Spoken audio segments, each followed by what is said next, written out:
هۆگرێکی پڕ لە خەون و باڵوێزخانەیەکی خەواڵوو.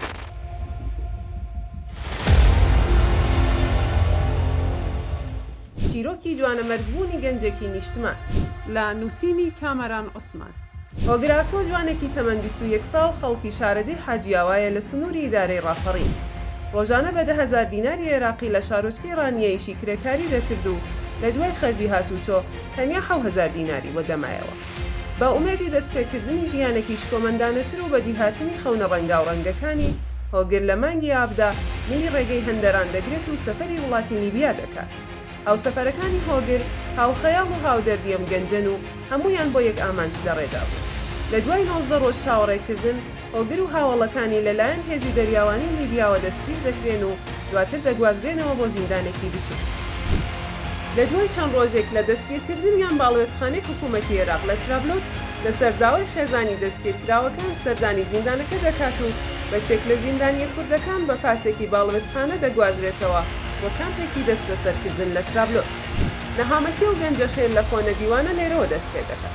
ڕۆژانە هۆگر و هاوڕێکانی تەنیا قاپێکی بچووک ئیندۆمی پڕ لە تونی و تیژی و سەمونێکی ڕقیان وەکو خۆراکی ڕۆژانە پێدەدرێت. بەرداخێکی بچووکیش ئاو بۆ ئەوەی جستەیان وشک نەبێتەوە.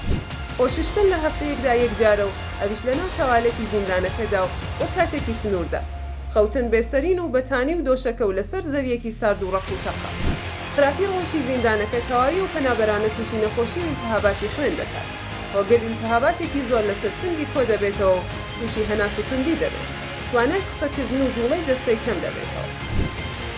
لە دوای فشاری خێزانی ئەو گەنجانە باڵوێزخانەی عێراق لە ڕۆژی 19 تشرینی یەکەمدا سەردانی کامپەکە دەکات و هۆگر و چەند کەسێک دەبن بۆ بنکەیەکی تەندروستی. پزیشک نیگەرانی دەردەبڕێت لە دۆخی هۆگر و داوای خەواندنی دەکات لە نەخۆشخانە. بەڵام شاندی باڵوێزخانە و پۆلیسی کامپەکە ڕەدی دەکەنەوە. بۆیە هۆگر دەگەڕێنرێتەوە بۆ کامپەکە و تەنیا حەقێکی ئازادشتێنی پێدەدرێت.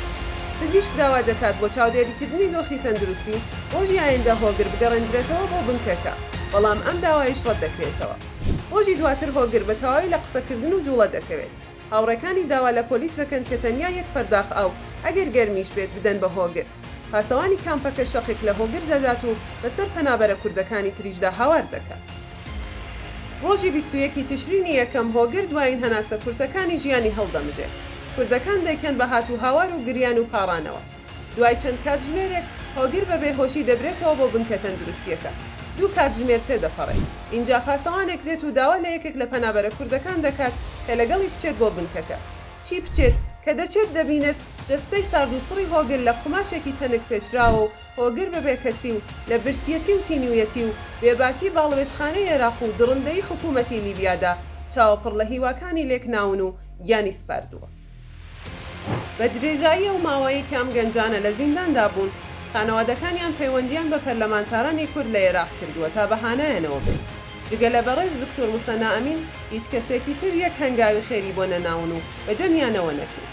دکتۆر موسەناش بەهۆی کاندیدبوونەوەی بۆ پەرلەمانی عێراق نەیتوانیوە هەموو توانای خۆی بخاتە گەڕ بۆم پەیسە. ئەی پەرلەمانتارانی تریشیان چی بوو؟ ئەی وەزیرە کوردەکەی وەزارەتی دەرەوەی عێراق و خۆی نەکرد بە خاوەن لەو گەنجانە. ئیشی وەزیر هەر قسەی قەڵەوی بەردەم مایکرۆفۆن و سەفەری دەرەوە و خۆبادانی بەردەم کامێرایە. ئیشی پەرلەمانتار هەر لێدوانی پۆپۆلیستی و وەرگرتنی ئیمتیازاتی قەبە و فرۆشتنەوەی کوردایەتی و چوونە سەر کورسی بەغدایە.